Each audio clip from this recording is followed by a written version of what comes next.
Yes, ni aje wewe mpenzi mtazamaji wa Bina TV, mimi naitwa Mr. Ma Promo. Niko na Nature ambaye usiku wa leo alikuwa na show kubwa sana na usiku wa leo tena kapata tuzo. Kwa hiyo tunazungumza vitu vingi sana. Hongera sana bro. Asante. Au sio? Yeah. Na hujawahi kuwa na jambo dogo na hii imekuwa since way back, yani unajua unakuwa hauna jambo dogo. Hii inatokana na nini kwanza? Ni kawaida kwa kwangu mimi, ni kawaida kwa sababu ni msanii mkongwe. Yaani mambo yote leo nishafanya sana. Utofauti wake ni live band leo. Leo tumepiga live band. Live. Experience. Lakini miaka ya nyuma, usiku za nyuma tulikuwa tunafanya muziki wa aina tofauti, DJ tunacheza na DJ, lakini leo tumekaa na watu wanapiga kabisa live. Alafu aina ile uko nani kupandia nyimbo, hapana, unaimba una mwanzo mwisho. Experience mpaka sauti yenyewe unaona imekauka. Famous yala nini ilikuwa rahisi. Wewe nyimbo yote mcheza. Lakini bado vibe limekuwa lile lile. Of course, kwa sababu tuna experience hiyo, uzoefu kabisa. Lakini hii live umeifanyia mazoezi kwa muda gani? Almost sasa hivi mwezi mmoja. Mwezi mmoja. Yeah. Mpaka kufikia siku. Kwa sababu usifanye masuala nyimbo 16 ukaziweza. Japokuwa nyingine zilikuwa zijakwisha, lakini masuala sio jambo. Usifanye masuala kwa sababu huwezi kumaliza. Mimi binafsi nina albamu 4, unazimaliza leo. Sisi siku 3. Hivyo. Lakini exposure imefanyika kabisa. Kitu kikubwa sana.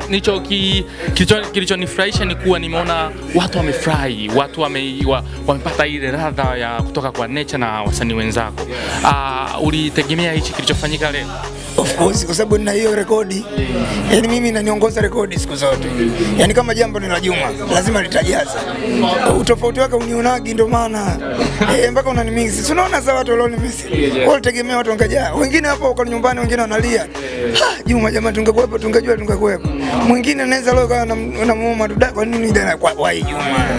Lakini mimi mkubwa kazi hizi nasijua na hiyo experience kabisa. Na nataka mtazamaji wetu alijue ili kutoka kwako kwamba tofauti muziki mnaofanya nyie hasa wakongwe na wasanii wa sasa, utofauti uko wapi? Sasa hivi wanakosa kidogo tu, lakini muziki ni ule ule.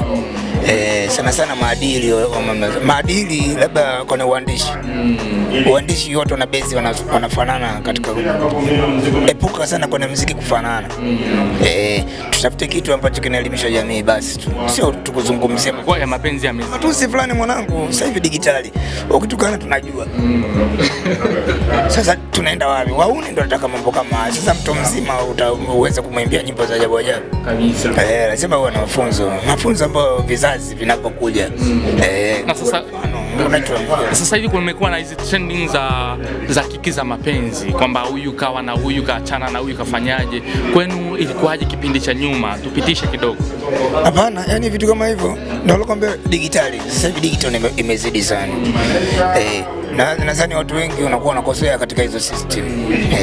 Sisi tulikuwa tunalimisha zaidi, nyimbo za mapenzi zilikuwa chache. Hata ukiangalia manyimbo mengi kasi ilikuwa ni kwenye kuelimisha jamii. Of course. Sawa sana. Leo hii una tuzo. Hii ni tuzo ngapi kwanza kwako?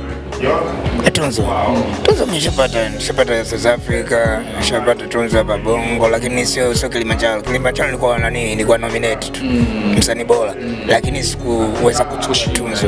Ile tuzo nilichukua Gavana nakumbuka. Lakini nilikuwepo katika nominated. Ina tuzo una tuzo za TMK, Shibe au na base nini. Una tuzo za Global Publishing. Zipo, mkija kunitembelea mtaviona. Sawa sana. Na kesho kuna pia nominees hawa kesho wanaenda kupokea tuzo zao. Nini cha kuizungumzia sanaa ya baraza la Tanzania? Wana nini cha kuboresha kwenye tuzo, na umeona kulikuwa na malalamiko na vitu kama hivyo. Wewe una nini cha kuzungumzia? Uangalie side zote. Unajua wazungu ndio na uwezo wa kufanya vitu kama hivi hapo. Umeona kama leo sasa wasikilize idea kutoka kwa watu tofauti, watu wanaotoka mbali, unajua muziki vizuri. Unashanielewa? Kwa hiyo ili waziboreshe zaidi, wapate maono hata na watu wengine wanatoka nje ili tuweze kufika mbali. lakini ukisema wenyewe kwa wenyewe, unajua hapa sasa hivi watu wanatafuta hela tu. Tunasema wao ndo wanasimamia, kumbe wanapewa hela na serikali nini, anaweza kachaguliwa mtu mwingine hapa hajastahili, ipo hivyo kupendelea na kupo babu. Na kupendeleana kuna namna wanaumiza mziki. Of course. Mimi nadhani kila sekta nitakuwa mweke mtu mhusika anayejua sana, ndio unaweza ukamweka akachagua nani anajua kuimba, lakini sio mtu tukatoka chuo kuimba ajui mziki, lakini anakuambia mtu wake labda anampenda kwa mapenzi yake. Ni mnaenda mnapiga kula kule, unaenda anaandika anachukua mtu mwingine. Ikuwa makini tu kwa kifupi, lakini hawa mambo hawezi kuisha.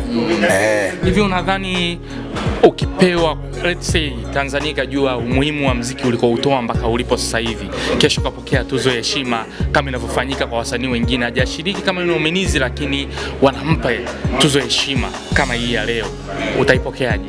Ikatokea tunatolea mfano. Mimi binafsi nachukulia poa, kwa sababu mengi nilofanya sio sifa. Mimi nafanya tu, medium zangu nilishafanya nyingi sana, ndio maana sipendi kuongea sana. Nishafanya mengi, watu wameshanipokea kama walivyoona hapa. Ina maana kwa nini mimi ningekosa tunzo? Umeona wale watu wamekuja kumwangalia nani? Wewe. Sasa vibe. Na ngoma zako zote zilikuwa hakuna ambayo imepoa. Of course. Ndio hivyo ujanja kuandika muziki mzuri. Lazima usumbue brain ndio tunafika. Hivi kipindi cha mwenyewe mwandishi wa habari hapa, wewe usingesumbua akili zako, usingekuwa hivyo kabisa. Kuna namna nimeihangaisha. Of course. Kabisa. Kushukuru sana. Mtu mwingine kushika mic hivi hawezi. So rahisi. Nakwambia sasa. Sinaelewa. Nitaka utupitishe kidogo kipindi mnafanya experience ya studio na sasa hivi. Utofauti uko wapi kwenye kurekodi na kitu kama hicho mpaka kutengeneza hit song na vitu kama hivyo? Sasa hivi tuna digital sasa hivi ni simple. Yaani mtu unaweza kukaa ghetto na ukarekodi ghetto kwako. Sasa hivi umerahisishia. Muziki wa zamani ulikuwa mgumu sana. Kurekodi track mara 3. Sidhani kama mnajua track kuna kanda hivi inazunguka hivi kwa Enrico pale. Mwisho mara 3 ukishinda ila. Tumalize Juma Nature. Una nini cha kuambia Watanzania? Una ujio mpya ambao labda sasa hivi unakuja kuintroduce ama nini kinachofuata kwako? Mimi kazi zangu mara nyingi waga nikisemaga mnaniona kwenye vyombo vya habari. Kazi inakuja TNC, tuna album tumeshamaliza. Kuna Temba Nature na Chege inakuja, lakini hiyo exclusive yake tutakuja kuizungumzia. Pia kuna kazi yangu na EP, lakini pia nao nitakuja kuizungumza. Au sio bwana? Kazi zinakuja nyingi tu nzuri. Wakae tu mkoa wa kula. Kwenye hiyo album ningependa kujua kuna wasanii ambao ni kizazi kipya ambao sasa hivi ndo wanafanya vizuri, wapo na unaweza kutarajia hata 2 watatu. Wengi ni underground kabisa. Napenda nishiriki na watu ambao hawajawahi kusikika, ili watu wapate kujua ladha mpya zipoje. Nishaandaa, nitakuja kuwatangazia. Mimi nikushukuru sana. Asante sana. Asante kwa mimi nikushukuru wewe kwa muda wako. Japo nimechoka, lakini nimekubaliana na hili swala. Hapa sasa hivi nishauza.